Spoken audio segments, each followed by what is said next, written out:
Dry vegetable ও fruits চায়নার প্রত্যেকটি super শপে ভালো পরিসরে বিক্রি হয়। যারা স্বাস্থ্য সচেতন তারা খাবারের তালিকায় প্রতিদিন এইসব খাবার রাখেন। তাছাড়া বাংলাদেশের সবজি সিজনে কৃষক ভাইয়েরা সবজি ও ফলের সঠিক দাম পায় না ও কোল্ড স্টোরে রিজার্ভ করারও ব্যাপারটা ব্যয়বহুল। তাই চাইলেই যে কোনো ফল বা সবজি ড্রাই করে বহুদিন রিজার্ভ করে বাসায় রাখতে পারবেন। এতে খাবারের গুণগত মান অক্ষুণ্ণ থাকে, তাছাড়া সারা বছর আপনি ভিটামিন সমৃদ্ধ খাবার খেতে পাচ্ছেন। এটি একটি জাপানিজ ও চাইনিজ ঐতিহ্যবাহী খাবার সংরক্ষণের প্রথা।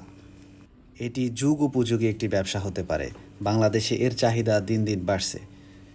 ড্রাই করা মেশিন ও প্যাকেজিংয়ের সব ম্যাটেরিয়ালসের রিসোর্স পেতে চাইনিজ গুডস আপনাদের সেবায় সার্বক্ষণিক নিয়োজিত। তাই দেরি না করে ব্যবসার কমপ্লিট সেটআপ পেতে আজই আমাদের সাথে যোগাযোগ করুন। ধন্যবাদ।